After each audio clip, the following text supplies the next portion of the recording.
topic today is the introduction of accounting and accounting principles. This covers the first week and second week of the modules. Okay.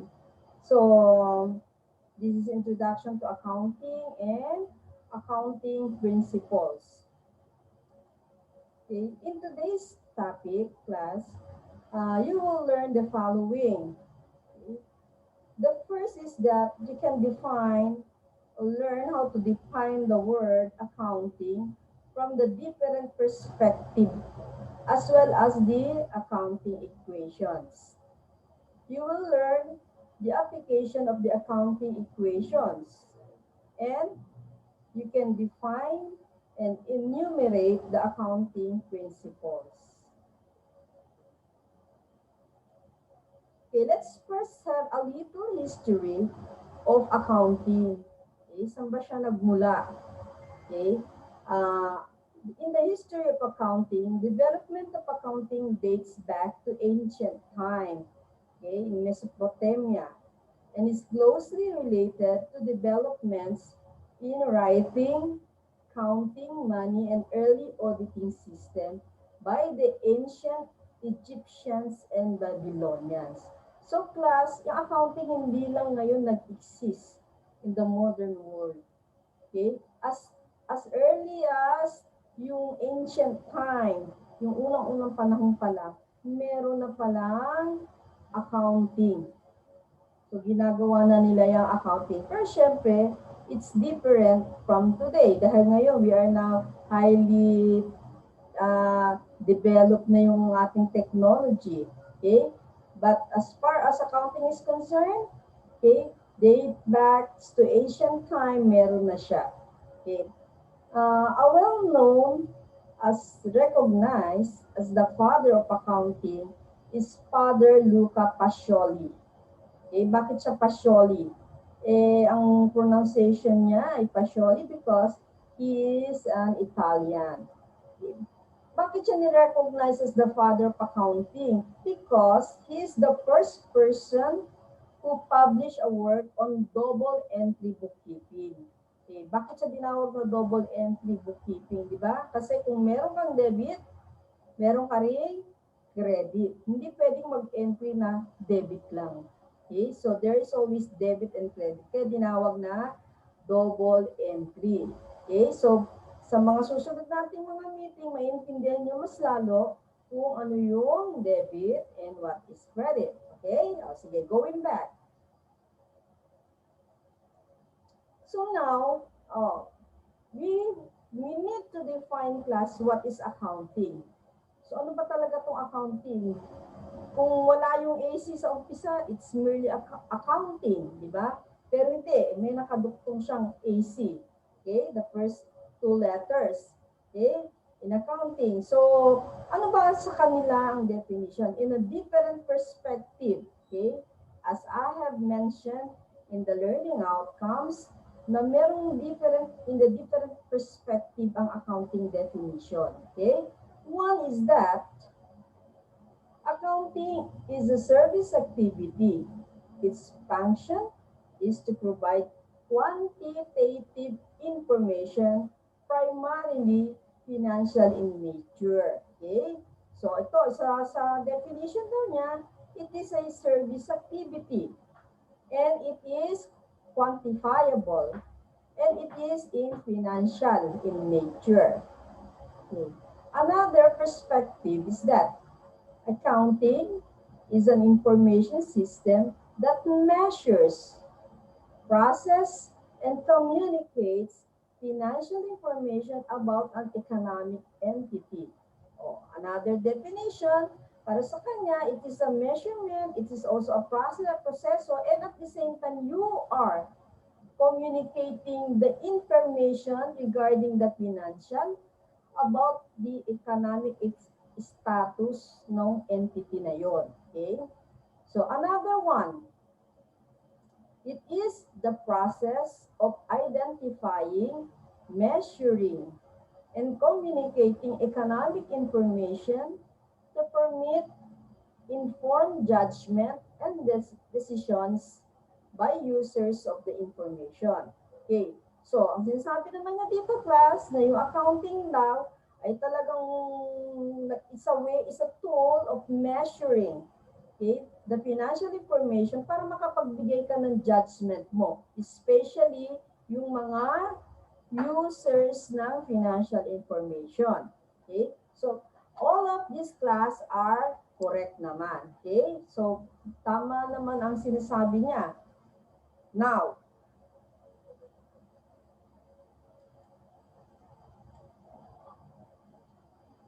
so meron talagang, okay, way back 1980, I think 1980. Okay, so 1980, ito na yung definition niya. So ang tagal na nun, ano? So yun yung time ko pa lang nag-aaral ako na accountancy.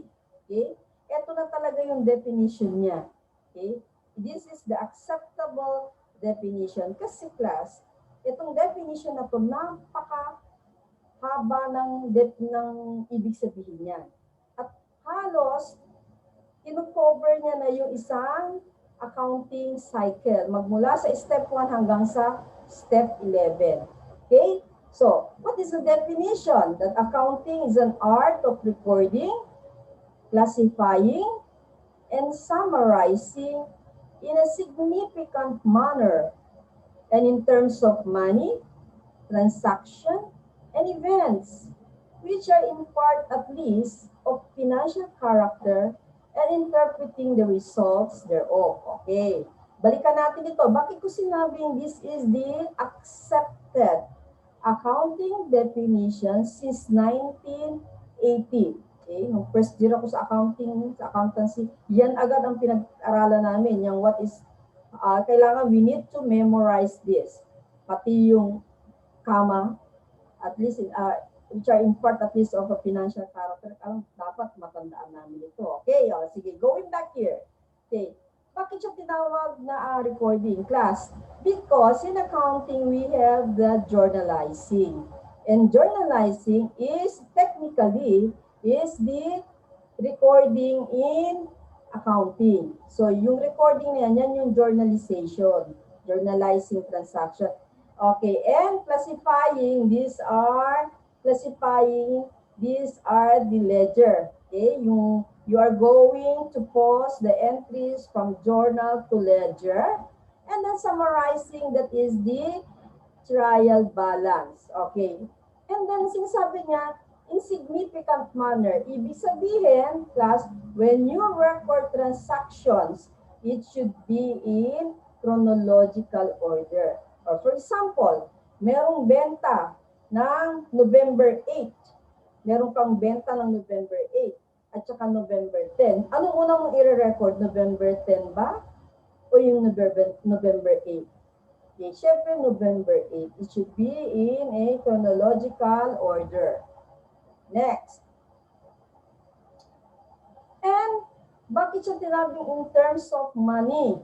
In terms of money, class, when there is a transactions na walang financial character, then there's no need to record the transaction. Okay? And we call it transaction when there are two parties involved. O, halimbawa, nagbenta. Sinong parties ang involved doon sa nagbenta?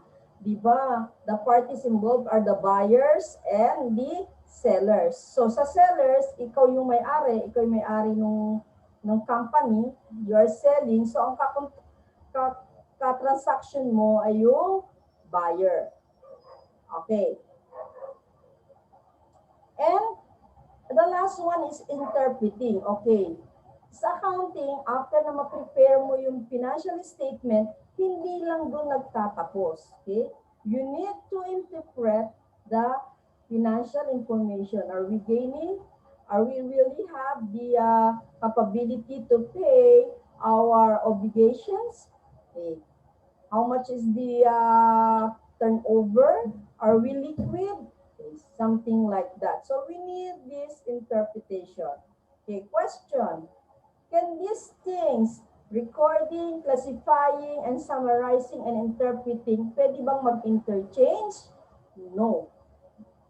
can never be. The first should be the recording, then after the recording, you can proceed to classifying, and then summarizing, and last yung interpreting. Okay, these are the phases in accounting that we need to follow step by step. Okay, now, moving forward.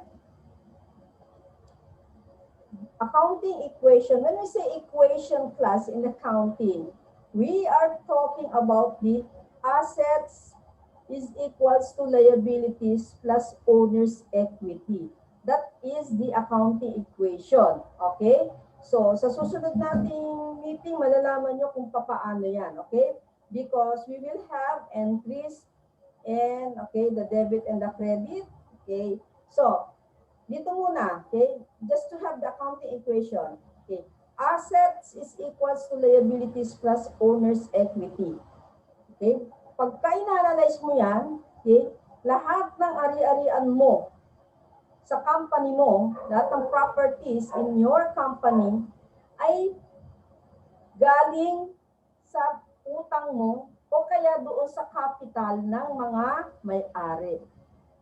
Okay? So, yung isang negosyo, when you are going to interpret this, yung isang company, the business, meron siyang assets because he was able to raise a capital and at the same time, he was able to borrow money.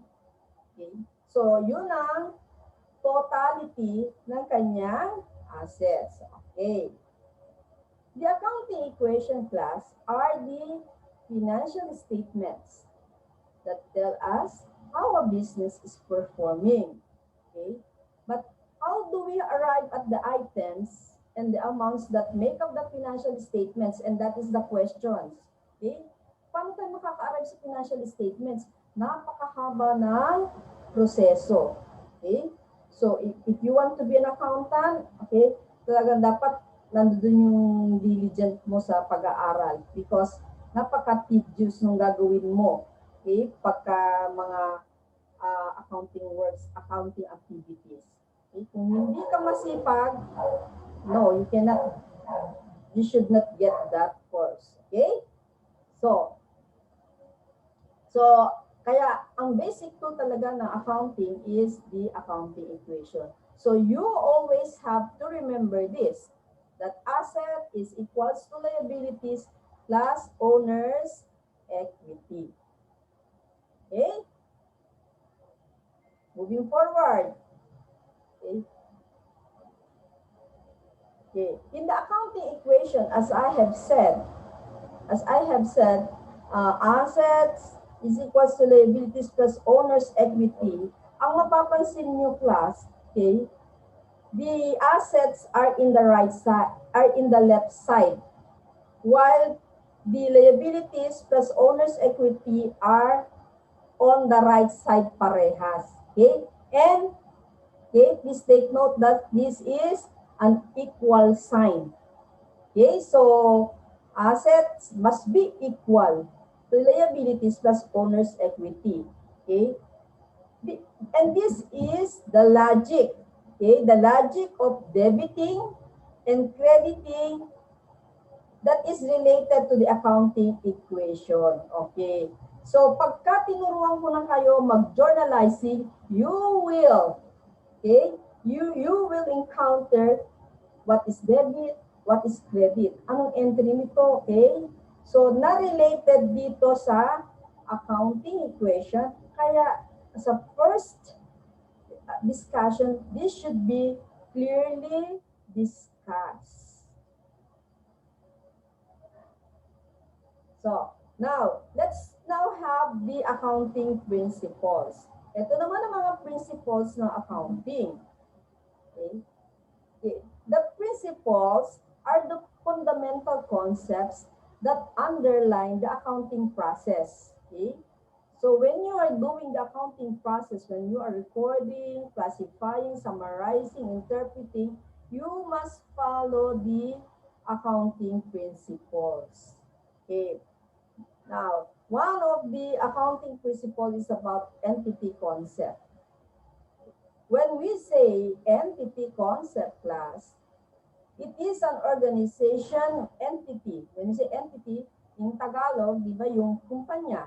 Okay, so as it is defined, okay, it is an organization or section of an organization that stands apart from other organizations and individuals as a separate economic unit.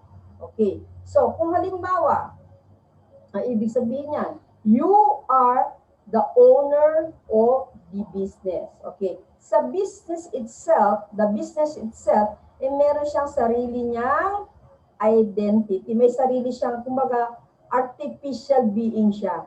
You consider that as one entity, parang artificial being. Okay? So, kahit ikaw ang owner dyan, sa company na yan, yung mga transactions mo, na related, na hindi related do sa business, ay hindi mo pwedeng isama doon sa business. Like what? Halimbawa, si A, nag-put up siya na isang salon. Okay? Meron siyang salon. Okay? Nag-party siya. Nag-birthday party siya. Naghanda siya ng bonggang-bongga. Pwede niya bang kunin yung pera doon sa salon niya para ipanghanda niya doon sa party niya? Hindi pwede kasi separate yung entity na yun. Hindi mo pwedeng isama yung personal mo. Okay, next. Periodicity concept. Under this class, the entity's life can be meaningfully subdivided into equal time periods for reporting purposes.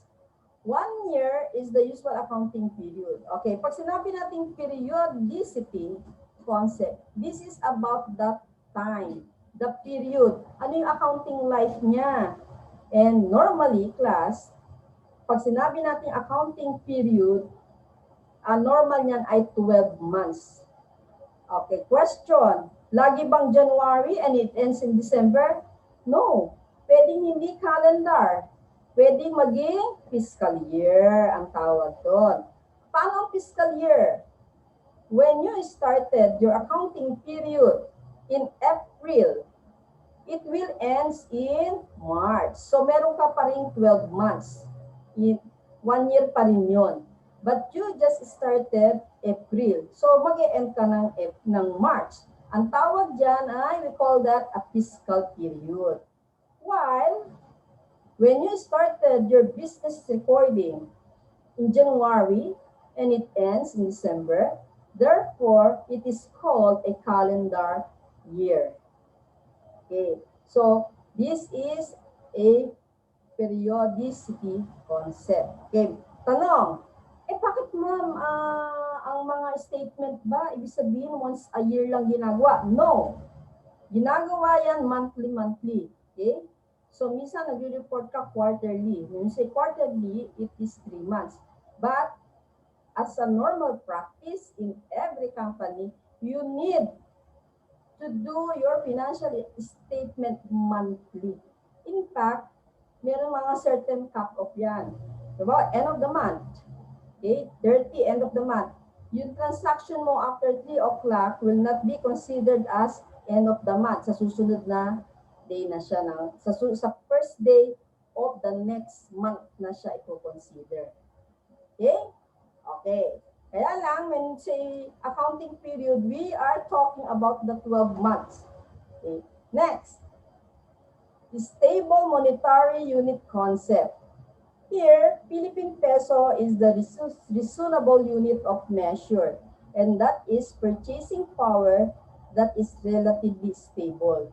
Ibig sabihin, class, when we are recording our financial transactions, okay, we are using a stable monetary unit. Hindi pa pwedeng for example, you are in the Philippines, hindi ka naman export, and even you are an export company, but you are here in the Philippines, you have to convert your dollar earnings in peso.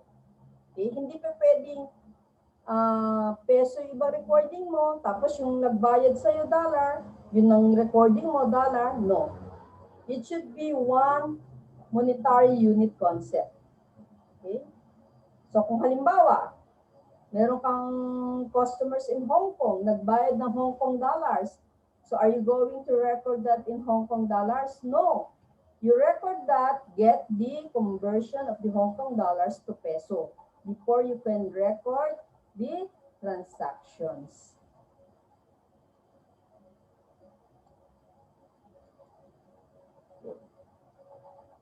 There are criteria, class. As I have said, okay, di ba kaya nga ang mga accountant ngayon, yung mga nag-aaral ng accountancy, bakit ba sila merong board? Diba? Bakit may mga yung CPA, bakit sila may board? Okay. Ang history kasi niyan, dati, nung unang panahon, walang mga board exam.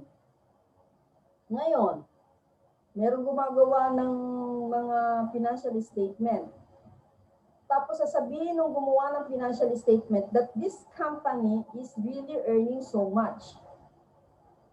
Eh, kung ginawa yung isang, kunwari, si Leia, siya yung accountant, nung panahon na yun, hindi pa uso yung mga board exam. So gumawa siya, sinabi niya na yung business ni company A ay talagang earning so much. O, yung napatunayan na hindi naman pala, puro utang naman pala, negative pala. Okay? Ang laki ng pagkakamali ni Leia sa kanyang ginawang financial statement. May accountability ba si Leia? Wala.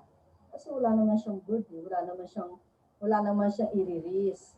So because of that malaking scandal, nagkaroon na ngayon ng bagong policy na dapat yung mga nag-certify ng mga financial information must be a certified accountant. So you need to get a board for that. Para meron kang accountability. Kung nagkamali ka, okay, tanggal ang lisensya mo. Okay? It's just the same class with the doctors. Di ba? Kaya nga sila may license.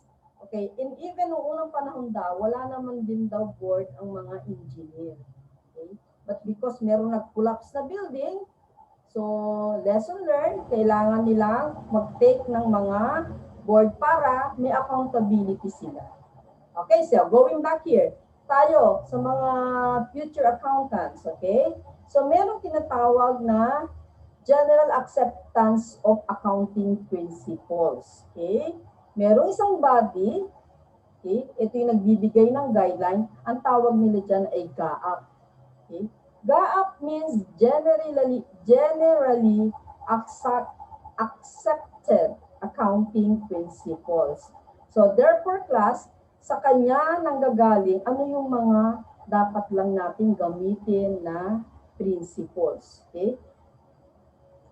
Okay, this GAAP encompass the conventions, rules, and procedures necessary to define accepted accounting practice at a particular time. So, siya yung nagbibigay ng guidelines para yun ang susundan ng mga accountant. Okay, ano yung criteria? The criteria is the relevance, objectivity, and feasibility. Okay. Let's explain this one by one. Okay. When we say the first criteria, relevance. Okay. Relevance means information that is meaningful and useful to those who need to know something about a certain organization. Okay?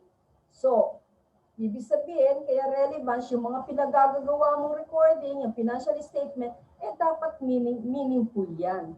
Okay? Kaya nga meaningful yan kasi diyan ay makikita mo kung kumikita o nalulugi ang isang kumpanya. Okay? Objectivity.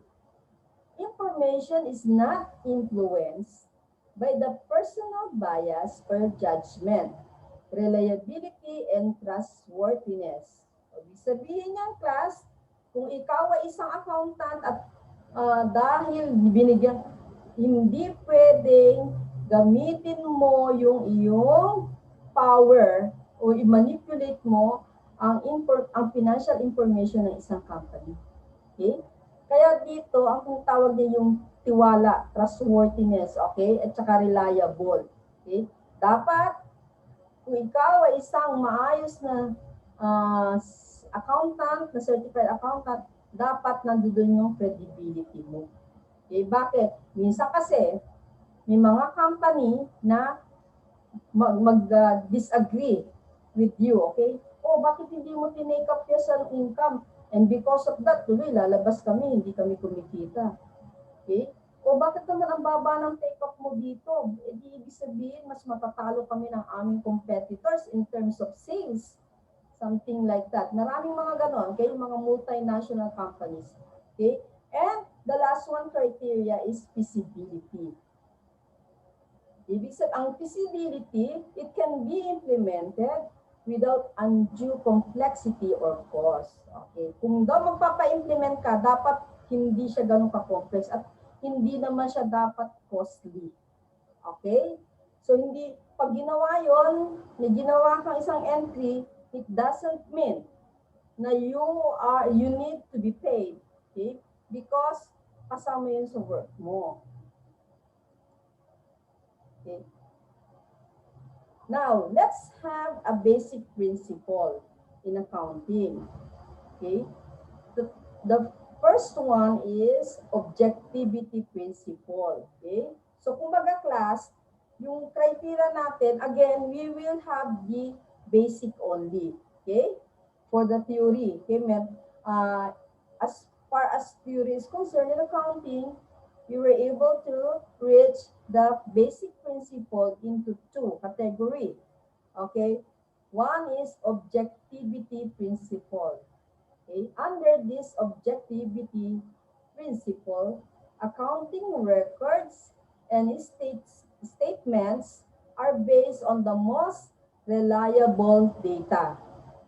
Without this principle, accounting records would be based on whims and opinions and is therefore subject to disputes. Okay, so let's be objective. Huwag yung mga data, yung mga recording natin, kulang sa attachment, i-record natin. O kaya sinabi ng presidente, i-record mo nga dyan yung 1 million sales ko kay kay company B. Hindi pwede yun. Okay? Dapat talagang makita mo yung document na meron siya talagang benta. Hindi pwedeng salita lang. Okay? Next one, another principle is the historical cost. Acquired assets should be recorded as their actual cost and not what management thinks they are worth as at reporting date. Okay, ano itong mga tinutukoy nito? Okay, pag medyo mahaba ng ating discussion sa accounting, mas maiintindihan nyo itong historical cost. Okay, but for now, sasabihin ko sa inyo, this is about the fixed assets. Okay, fixed assets like what? The building, okay? Like the vehicle, like the machineries, okay?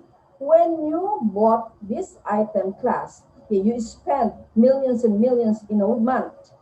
Are you going to record these millions just an expense? No. Hindi mo siya i-record an expense because it is a capital expenditures. Pero ang question, paano yung expense noon? Okay? So, ang tawag doon ay depreciation. So, si machinery na binili mo na kunwari, you bought that for 1.2 million. So, that means every month, kung yan ay good for 1 year lang, that means in every month, ang expense mo dyan sa machinery na yan ay 100,000. And that is depreciation. Ngayon, ang tanong, dumating ang time, to binili mong machinery na yan na 1.2, binili mo noong 2018. Come 2021, yung machinery mo ngayon ay naging 2 million na in the market. Are you going to record that as 2 million in your book? Kasi naging 2 million na siya in 2021 eh. So, hindi pwede. Okay? As the principle says that we need to recognize the historical cost. So, in 2021, kahit 1.2 million na yung iyong machinery, you still have to record that as 1.2, kahit na maging 2 million pa siya. Okay? Kung ano yung historical cost niya, less the monthly depreciation. Okay? So, yun ang ibig sabihin. Pero sa susunod ng mga meeting natin, mas matitake up pa rin natin yan. But this is just a introduction.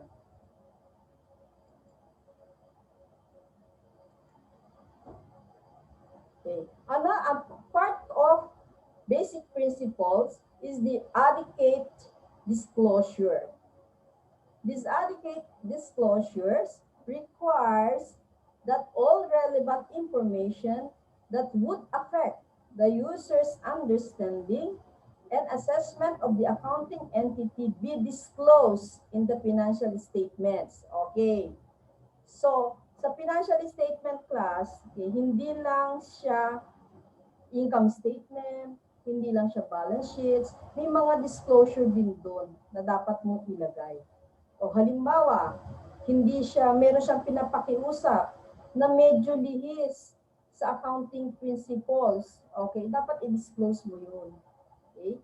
And of course, yung mga fixed asset, meron din disclosure doon. Kung halimbawa, the standard life of a machinery is considered as 5 years.